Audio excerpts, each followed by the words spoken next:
So guys అసలు విషయం ఏంటంటే ఈ మధ్యన అంటే మనకు బంగారు రేట్ల కన్నా మించిపోయిన ఏదంటే చెప్పగలుగుతాను కానీ చెప్తారు అదేంటంటే ఎల్పిజి మన గ్యాస్. ఎల్పిజి సిలిండర్ వచ్చేసి దొరకడానికి చాలా కష్టం అయిపోయింది. హోటల్లో కూడా అంటే నేను మార్నింగ్ టిఫిన్ చేద్దామని వెళ్తుంటే వాళ్ళ రేట్లు చెప్తుంటే మొత్తంగా తినకుండా బయటకు వచ్చేసాను అనమాట. అలా ఉన్నాయి రేట్లు.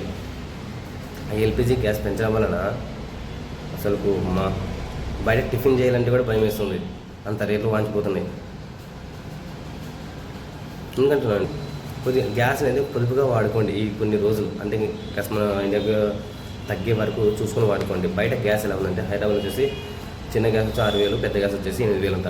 ఇంకా బెంగళూరులో వచ్చేసి మనం రేట్లు అంతగా చెప్పలేము. మన ఇప్పుడు నేనున్న ప్రదేశంలో వచ్చేసి గ్యాస్ దొరకడం వచ్చేసి ఒక 2K 3K ఉంది. అంటే మెయిన్గా హోటల్లో ఉన్న గ్యాస్ అంటే ఎందుకన్నా మీరు గ్యాస్ యూజ్ చేయట్లేదంటే గ్యాస్ వాడుతుంటే పోలీసులు పట్టుకుంటున్నారని చెప్పేసి వాళ్ళు ఏమంటున్నారంటే అంటే ఇచ్చేది వాళ్ళే మాత్రం పట్టుకునే వాళ్ళు, ఇంకా అలాంటప్పుడు ఇవ్వడం ఎందుకు అని అంటున్నారు అనమాట. నేను ఒక అంటే ఈవినింగ్ టైంలో అని చెప్తే లేదు అట పోలీసులు అంటే వాళ్ళే ఇస్తున్నారంటే చిన్న గ్యాసులు వాడద్దు పెద్ద గ్యాసులు వాడలేదు, అంటే చిన్న గ్యాసులు వాడకూడదంట, పెద్ద గ్యాసులు వాడాలన్నమాట.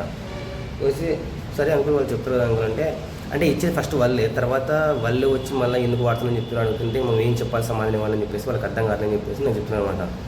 ఇది కూడా కరెక్టే కదా, అంటే ఇవ్వడం ఎందుకు తర్వాత మరీ వచ్చి ఇలా చేస్తున్నారని చెప్పడం ఎందుకు, అలాంటప్పుడు ఇవ్వడం మానేస్తే కదా.